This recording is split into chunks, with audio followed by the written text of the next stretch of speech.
The check was for $546 million. In 1966, that was the largest check ever written to a single human being, and the man who took it had a problem most people would like to have, and almost nobody would recognize as a problem. He had to spend it quickly, and he could not put it in a bank. This is the story of where that money came from, what it was spent on, and why the answer to both questions is a drill bit that was never once sold to anybody. Howard Hughes is remembered for the wrong things.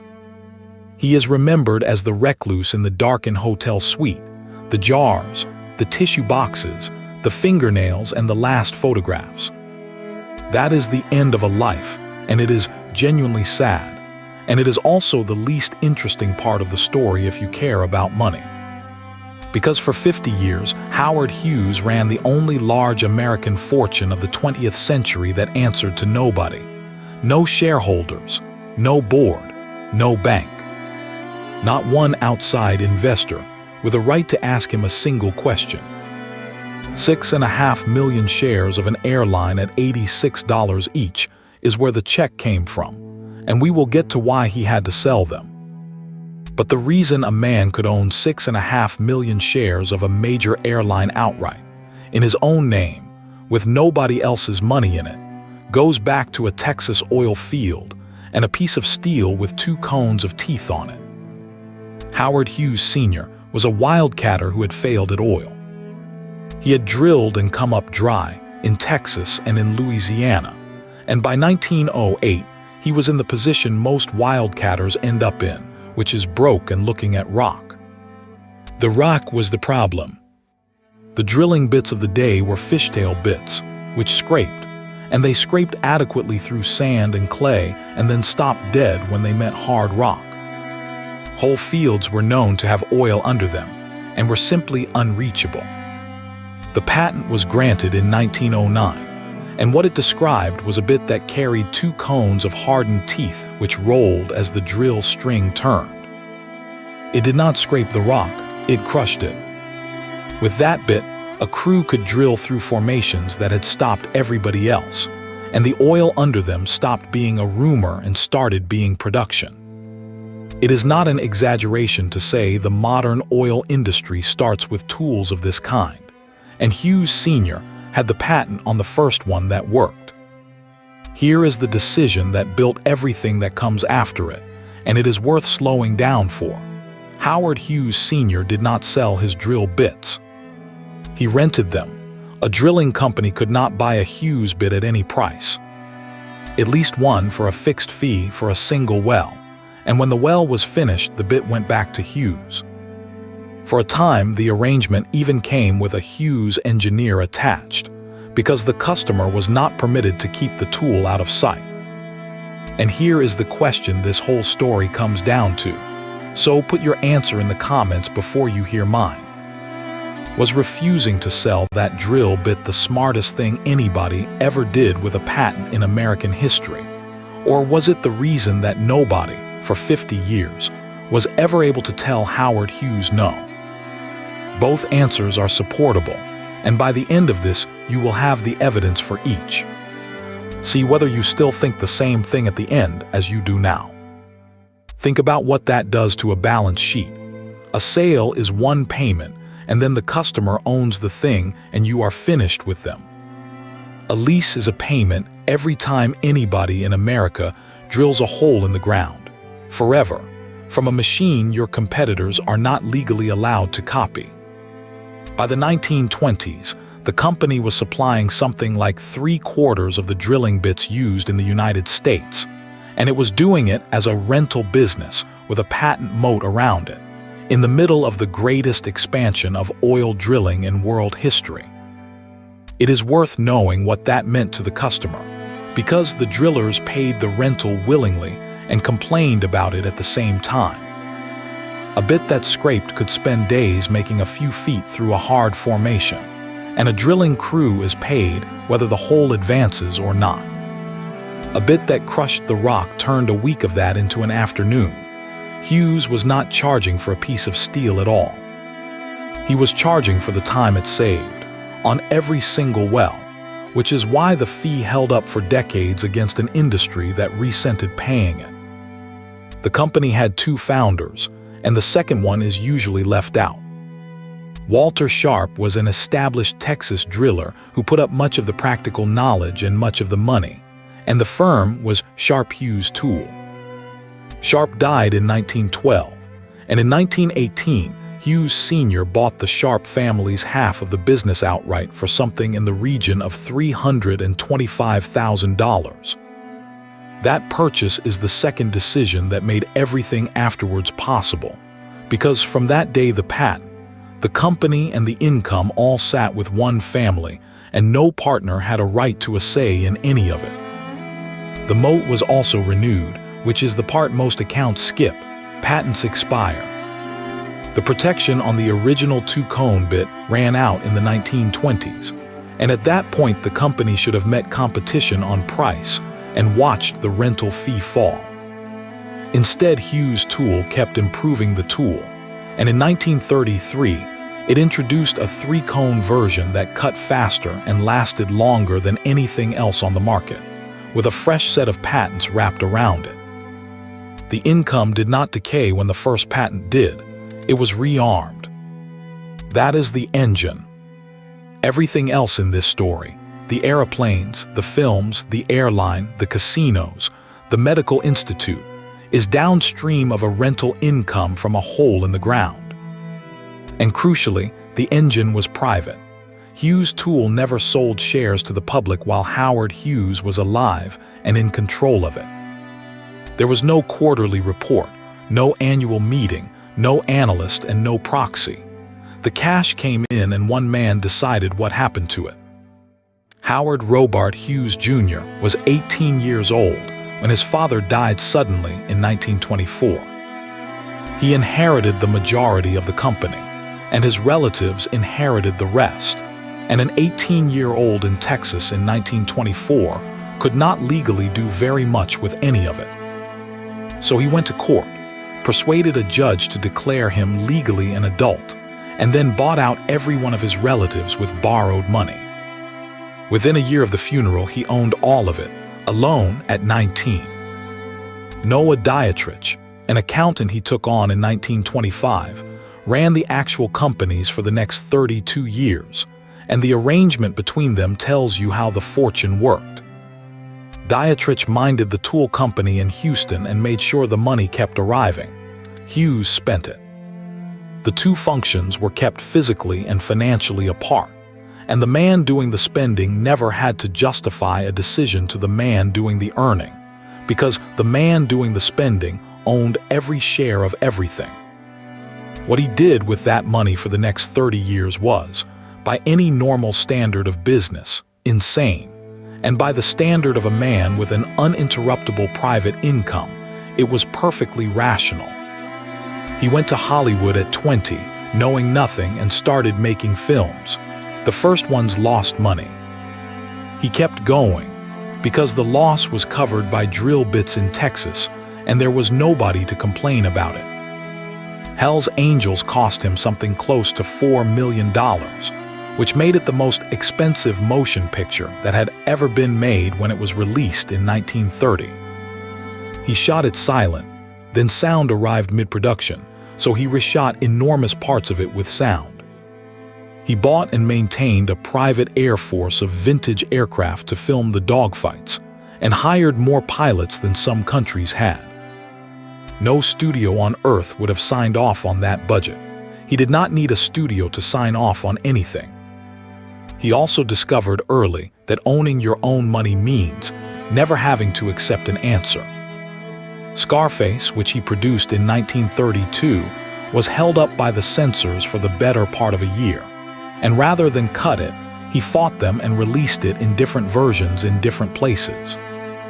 The Outlaw, made in 1943, he simply withheld from general release for years while he argued about its advertising, and then promoted it himself with a campaign most studios would have thought commercially suicidal. A studio head answering to a board takes the cut and moves on. He did not have a board. Then he did the same thing to aviation, and here the money produced something other than a spectacle. He built the H-1 Racer, a machine so clean aerodynamically that it set a world landplane speed record in 1935, and flew it himself.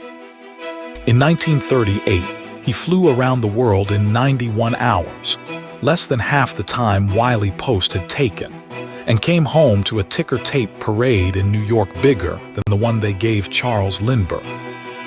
None of that was philanthropy, and none of it was quite business either. It was an owner spending his own money on his own obsessions, in public, with no requirement that any of it pay for itself. That is a rare thing in the 20th century. Every other great American fortune of the period, the Rockefellers, the Morgans, the Fords after 1956, ended up answering to outside capital, to a public market, or to a family that could outvote you. Hughes never did.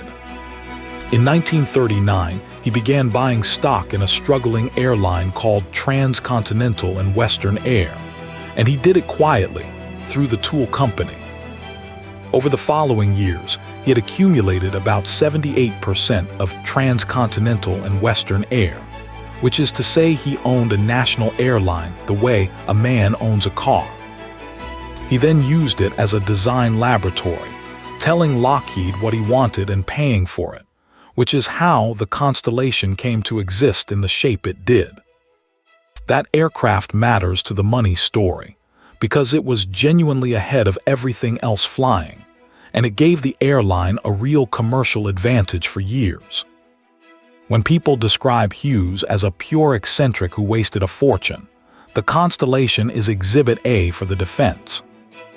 A privately held owner with no quarterly earnings to protect could commission an aeroplane that took years to arrive and would only pay back over decades.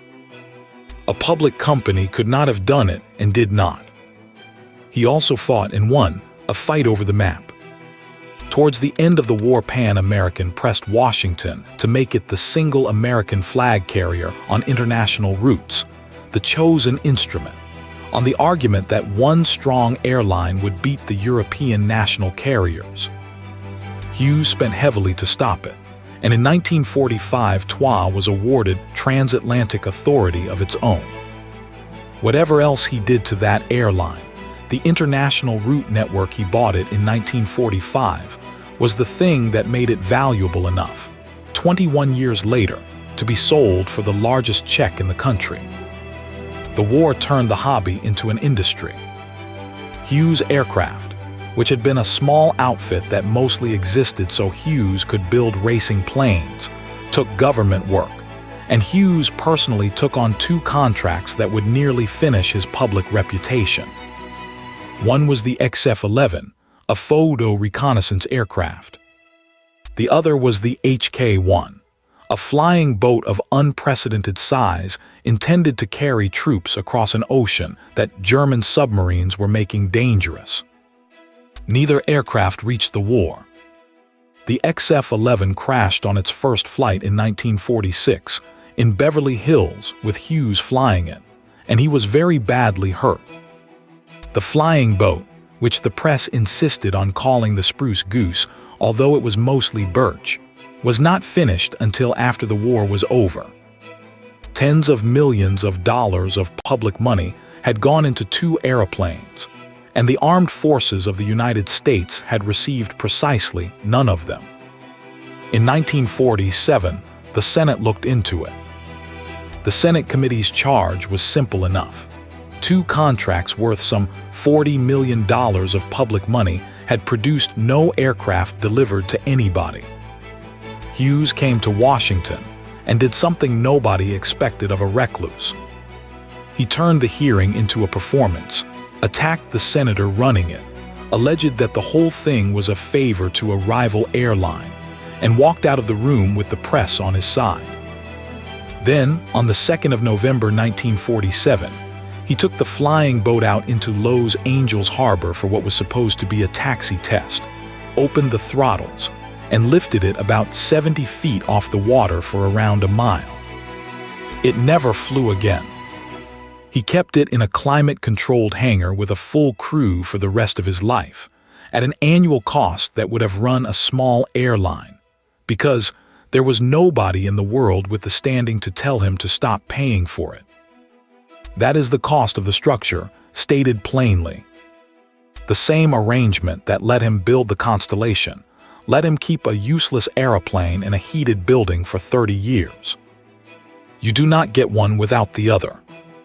An owner who cannot be overruled when he is wrong, and the Hughes ledger has both columns on it, which is exactly why this is an argument and not a lecture. Which brings us to the most extraordinary thing he ever did in Hollywood, and it is almost forgotten now. In 1948, Howard Hughes bought a controlling interest in RKO Pictures, one of the 5 major American studios, for something under $9 million. He then ran it personally and remotely by the methods he used everywhere: memoranda, long silences, sudden reversals, and a habit of ordering finished films to be reshot. Production fell away, talent left for other lots. The studio lost money in most of the years he held it. In 1952, he agreed to sell his stake to a syndicate, took their deposit, and got the company back when the buyers proved unable to complete. The remaining shareholders then sued him. What he did about that has no parallel anywhere in the history of the American film industry. In 1954, he bought out every other shareholder in RKO Pictures, at a cost of about $23.5 million, and became the sole owner of a major Hollywood studio. Not the controlling shareholder, the only one. He sold the operating assets to General Tire the following year for around $25 million, and came out of the whole adventure with a modest profit, which is more than most people managed in Hollywood in the 1950s. The money is not the point, because against the tool company it was small change. The point is that sole ownership of a major studio is precisely the thing the corporate form exists to prevent, and a man with a rental income from oil wells simply bought his way through it, and then out of it again. In 1953, he did the strangest thing in this whole story, and almost nobody outside the tax bar noticed at the time. Hughes Aircraft by then was not a hobby. It had become one of the most important defense electronics companies in the United States, building fire control systems and air-to-air missiles for the Air Force, with thousands of engineers and a stream of federal contracts. It was, by some distance, the fastest-growing asset he owned. There is a second reason for the transfer that usually gets left out, and it is the urgent one. Hughes Aircraft was being run day to day by 2 exceptional men, Simon Ramo and Dean Wooldridge, who had built the electronics side from almost nothing into the Air Force's principal supplier of interceptor fire control. What they could not obtain from the owner was a straight answer about anything at all: capital, salaries, structure, or who was actually in charge of the company they were running. In September 1953, they resigned and set up their own firm, which became Ramo Wooldridge and in time TRW, and a substantial part of the senior engineering staff went with them. The Air Force, which depended on the products, made it plain that contracts were at risk unless the ownership situation was stabilized. The charity was, among other things, the answer to that. It placed the company under a permanent institution instead of under a man who could not be reached, while leaving that same man as the institution's only trustee. The instrument he signed that December conveyed the assets of that company to a new medical research charity, the Howard Hughes Medical Institute, incorporated in Delaware with exactly one trustee, who was Howard Hughes. Read that again. The largest defense electronics business in America was now owned by a charity, and the charity was one man, and that man was the same man who had owned the business the day before. The Internal Revenue Service was not delighted. It refused the exemption at first, on the reasonable view that this looked less like philanthropy than like a device, and there was a long argument about it before the status was granted.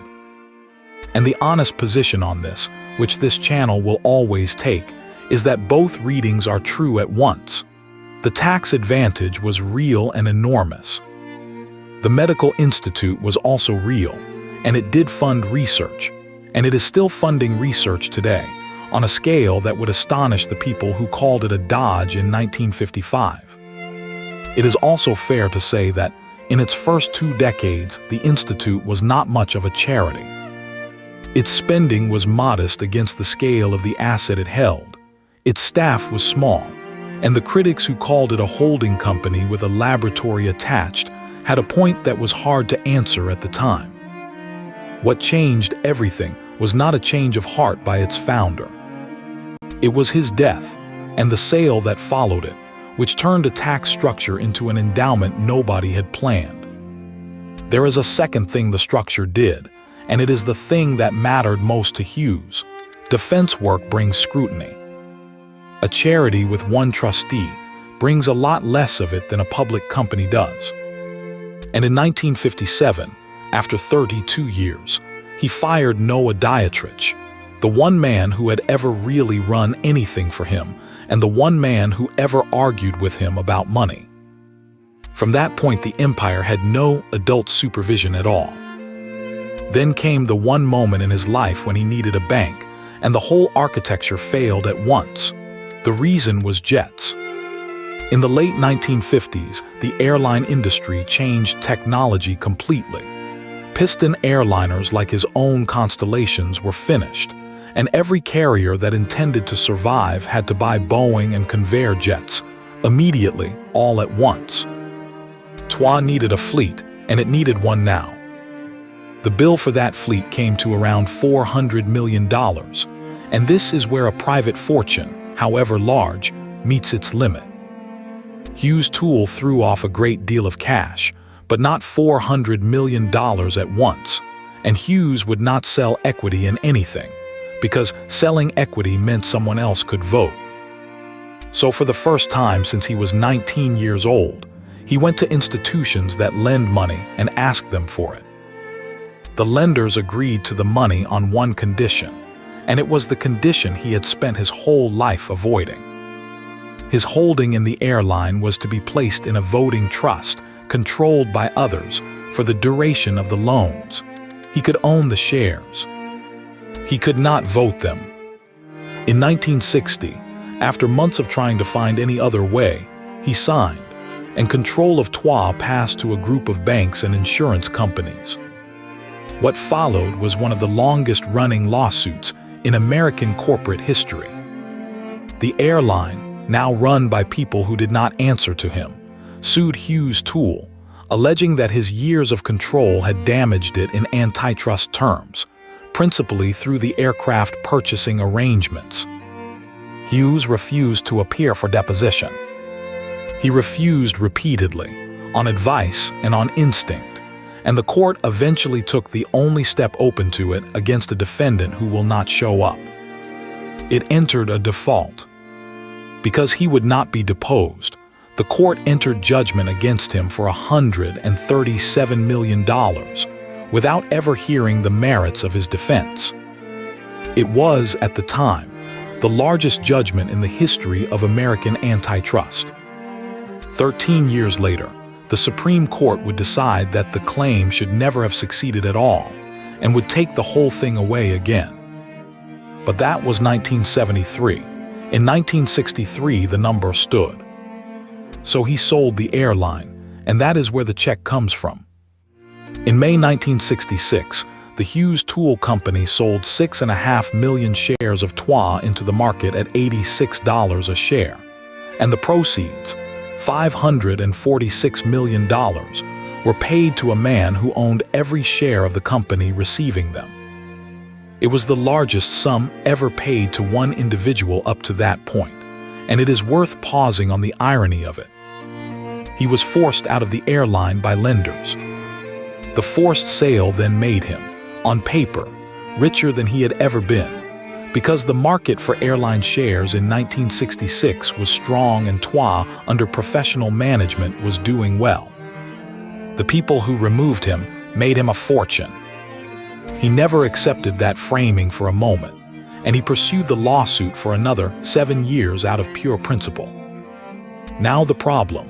$546 million in cash is not a triumph in the American tax code.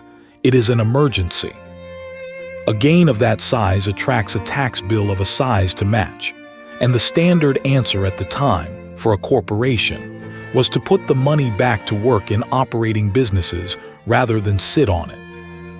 He had months, not years, and he needed assets large enough to absorb $500 million without anybody being able to vote him out of them afterwards. Casinos, it turned out, were the answer. They were capital intensive, they were for sale, they generated cash, and above all, they were in a state where the entire ownership class was under federal pressure, and the sellers were motivated. He did not go to Nevada for the desert air. He went because it was the one place in America where $500 million could be deployed quickly into hard assets that nobody would outbid him for. He arrived in Las Vegas on Thanksgiving night in 1966, was moved by stretcher into the top floor of the Desert Inn Hotel, and did not leave that floor for 4 years. Within weeks, the hotel wanted the suite back for its high-rolling customers over the new year. Hughes was asked to move out. He responded in the only way available to a man with a check that size in the drawer, which was to buy the hotel, so that the question could not be raised again. He bought the Desert Inn for about $13 million in 1967, and then he did not stop. The Sands, the Frontier, the Castaways. The Silver Slipper, which he is said to have bought because its rotating neon shoe shone into his window and annoyed him. The Landmark. Harold's Club up in Reno. An airline, Air West, which he took over in a fight that would later cause him more legal trouble than the casinos ever did. Robert Maheu, a former agent of the Federal Bureau of Investigation who had run his own security business in Washington, ran all of it for him and never once met him. Everything went through memoranda and telephone calls.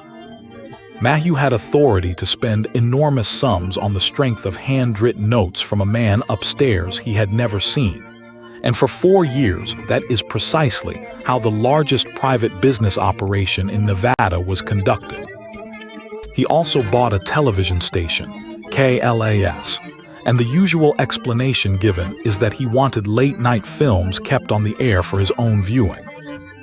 The explanation is probably true, and it is also incomplete, because a television station in a company town is a useful thing to own for reasons that have nothing to do with insomnia. And he bought land. Thousands upon thousands of acres of empty desert on the western edge of the city, at prices that made sense to nobody at the time. Paul Laxalt, the governor of Nevada, did not treat this as a problem to be managed. He treated it as the single greatest opportunity the state had ever been handed. Nevada in 1966 had a serious image difficulty. Its casino industry was widely understood to be substantially owned by organized crime. Its licensing rules made legitimate corporate ownership almost impossible, and federal law enforcement was closing in. Then a billionaire industrialist with defense contracts arrived and started writing checks. Nevada rewrote its gaming law to fit him, and this is the most consequential thing in the entire Las Vegas half of this story. Under the old rules, every shareholder of a company holding a gaming license had to be individually licensed, which meant no public corporation could realistically own a casino. The Corporate Gaming Acts changed that, so that a publicly traded corporation could hold a license without licensing every last shareholder of it. The effect of that change is the modern Las Vegas Strip. Once corporations could hold licenses, Hilton and later everybody else could come in, buy, build and borrow on the public markets, and an industry that had been financed by private money of uncertain origin was refinanced by ordinary corporate capital within about 15 years. Hughes did not clean up Las Vegas personally, and the neat version of the story that says he did is too neat. What he did was demonstrate that a corporation could own the business, and the law then changed to let others follow. Within 3 years, he was the largest private employer in the state, and he had put something in the region of $300 million into Nevada in casinos, land, mining claims, an airline, and a television station. The $500 million problem had been solved. The man who had been thrown out of an airline by his own bankers had converted the proceeds into an ownership position in an entire state's principal industry, and he had done it without issuing a single share to anybody. It has to be said that the casinos were not, by any ordinary measure, a success. Hughes paid above the market for most of them, in a hurry, because the object was to place money rather than to buy value. He then ran them by memorandum, refused to sanction the kind of marketing that Las Vegas properties live on, and would not authorize the credit lines that high-limit play depends upon. Several of his hotels lost money in years when the places on either side of them made it. That is a genuinely interesting result, because it says his judgment had already gone by the time the largest check of his life arrived. The Nevada purchases worked as a tax solution and as a monument. As operating businesses, they were mediocre, and there was nobody in the organization with the standing to say so out loud. The same structure that let him commission the Constellation in 1939 let him overpay for a row of hotels in 1967, and nothing anywhere in the system could tell those two decisions apart. The one purchase that came back on him was another airline. In 1968, his organization acquired Air West, a regional carrier, in a takeover which its own shareholders, and later the federal authorities, regarded as coerced. Hughes was indicted over the affair in 1974, and the charge against him personally did not survive, in part because by then he had not been seen in public for over a decade and could not be produced to answer anything. The invisibility was not only an eccentricity, at certain moments it was a legal strategy. He left Las Vegas as quietly as he had arrived, on Thanksgiving 1970, carried down the fire escape of the hotel he owned and flown to the Bahamas, and the empire behind him began to come apart. Maheu was dismissed by memorandum and sued. The organization split into factions that fought each other through the courts for years. And in 1972, the thing that had never happened finally happened. The drill bit business itself was sold to the public. One thing before we go on. If you subscribe, it genuinely helps this channel keep going, and there is a new piece of American financial history every single day. Stay with me, because what happened to this fortune after its owner died is stranger than anything he did while he was alive, and it ends with a number bigger than everything else in this episode put together. The tool division went out in a public offering, the holding company was renamed Summa Corporation, and the structure that had defined the whole fortune, an operating monopoly held privately by one man, was over. It had run for 63 years, from the patent to the offering. The sale raised well over $100 million, which went straight towards the judgments and the legal bills. And for the first time in his life, Howard Hughes owned a business that other people held shares in and could ask questions about. Everything Howard Hughes ever did with money had been financed, directly or indirectly, out of that rental income. And once it was gone, the empire was simply a pile of assets, with nobody agreed to be in charge of them. In 1971, a writer named Clifford Irving told the publisher McGraw-Hill that Howard Hughes had agreed to collaborate with him on his autobiography. He produced letters and later transcripts of interviews, and the publisher advanced around $750,000 for the book, most of it in checks made out to Hughes himself, which Irving's wife deposited in a Swiss account under a false identity. The fraud was audacious for one reason above all others. Its subject had not spoken publicly since 1958 and was widely assumed to be incapable of denying anything. He denied it. In January 1972, Hughes gave a telephone press conference to 7 journalists who had known him personally before he disappeared, so that they could verify the voice, and calmly took the book apart. Irving went to prison, the publisher took the loss, and the episode settled a question the financial world had been asking quietly for years, which was whether there was anybody at the top of the organization at all. There was, and he was lucid enough to destroy a major publishing fraud in a single afternoon. The strangest use of the Hughes name came around the same time, and he was barely involved in it. In 1972, the Central Intelligence Agency needed a cover story for a ship being built to lift a sunken Soviet submarine off the floor of the Pacific, and it borrowed his reputation for the job. The vessel was announced to the world as the Hughes Glommer Explorer, a deep-sea mining ship prospecting for manganese nodules on behalf of the most secretive industrialist alive. The cover held because it was exactly the sort of thing he might genuinely have done, and no reporter on Earth could ring him up to check.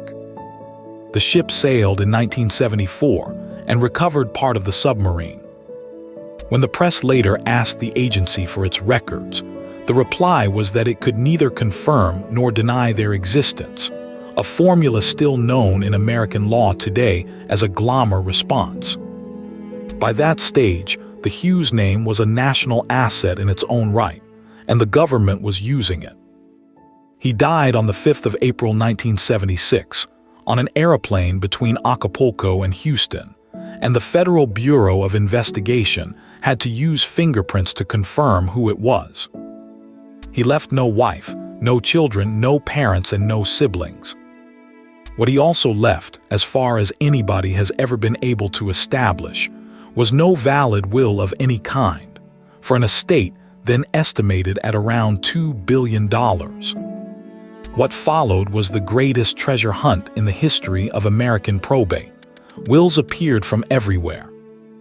The famous one turned up on a desk at the headquarters of the Church of Jesus Christ of Latter-day Saints in Salt Lake City, handwritten, leaving a 16th of the estate to Melvin Dummer, who ran a petrol station in Utah, and said he had once picked up a disheveled man in the desert and given him a lift to Las Vegas. A jury in Las Vegas took 7 months over it, and in 1978 it found the document to be a forgery.